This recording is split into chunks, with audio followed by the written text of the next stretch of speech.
Hi and welcome to Pelvic Exercises. I'm Michelle Kenway, physiotherapist and exercise instructor for women. Today I'd like to teach you how to do some great back strength exercises. Now, the exercise I'm going to do is an exercise that's commonly performed in rehabilitation for low back problems, and it's a great core exercise, and it's also a pelvic floor friendly exercise for women. So I'd like to teach you today a couple of varieties of that particular exercise. We're going to start using a mat based position. So what I'd like you to do at home is to go onto the ground or go onto the carpet in the living room or wherever you might be, and I want you to come down onto your knees.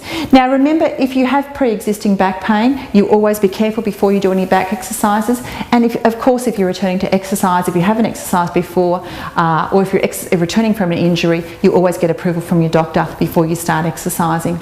So let's look at our low back exercise, our low back strength exercise.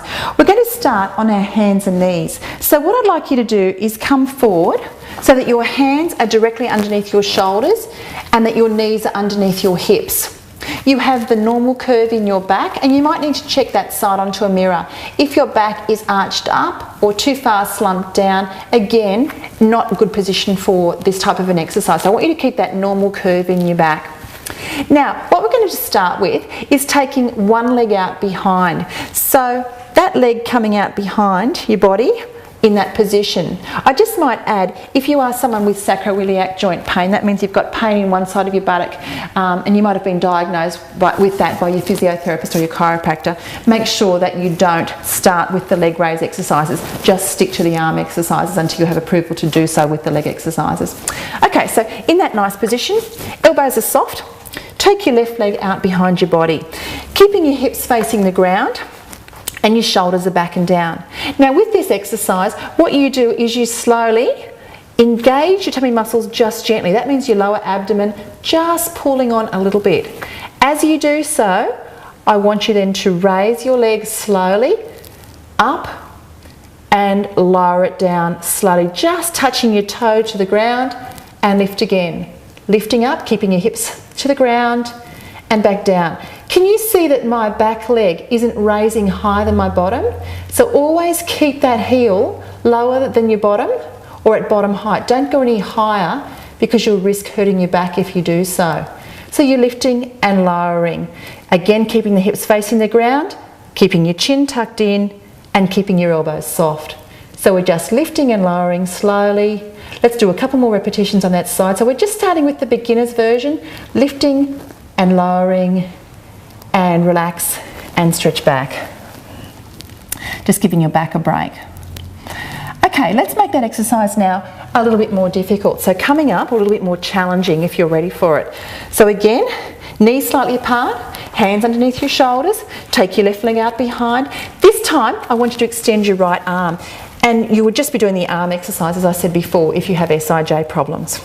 All right, so we're going to lift and lower the front arm and the leg at the same time. Remember, you're using alternate arm to leg, not the same side. So we're going to lift up slowly, nice and control, and back down slowly. So you're going for control and stability with this exercise. Again, keep your chin tucked in, keep your hips facing down. Slowly lifting and lowering.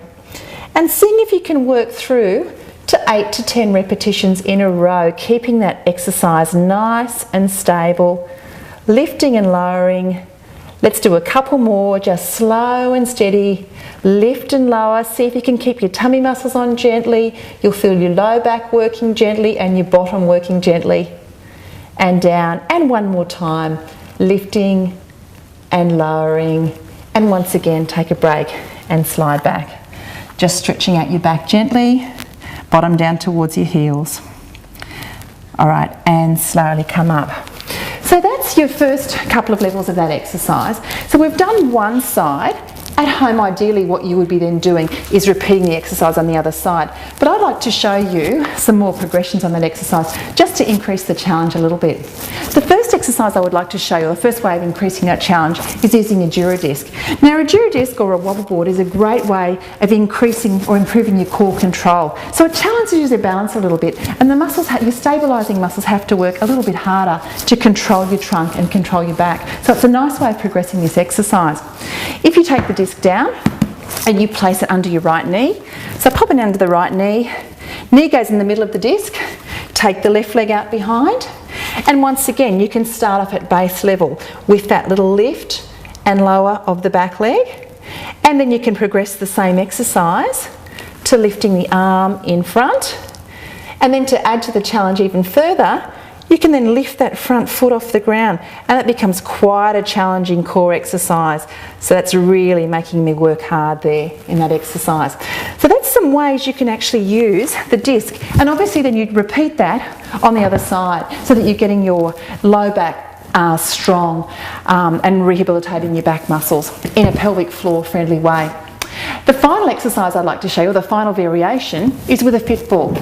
Now, you can use the fit ball for some great back control exercise.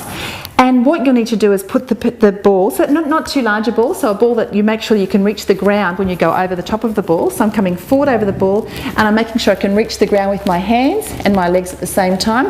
The ball's underneath my abdomen, and I can then once again start with my leg raises, up and down, and just working slowly, just nice and steady. And you can feel that it makes you a little bit wobbly, and that's exactly what you're after, because then you have to challenge your system to make those little postural adjustments and challenge your muscles to actually maintain that stability through your trunk. And once again, same exercise that we started with, you can actually progress to lifting and lowering. And as I said earlier, if you're someone with SIJ problems, this is a great way of you actually performing this exercise, because you're not putting unequal weight bearing through your lower limbs. You're actually supporting your lower limbs while you do the exercise, lifting and lowering. And then you can actually start to change to the other side, lifting and lowering, and you might then start to actually work into alternate arm and leg lifts. So that's some great varieties of that particular exercise. We've talked about starting on the ground, and remember our key points. We talked about positioning yourself so that your hands are underneath your shoulders, your knees are underneath your hips, and you're keeping the inward curve in your back. We talked about making sure that back foot goes to bottom height only, and we also talked about keeping your chin down and your abdominal muscles on gently during the exercise. So I hope you've enjoyed that exercise. That's it from me today for our back exercises. I look forward to exercising with you again soon. Bye for now.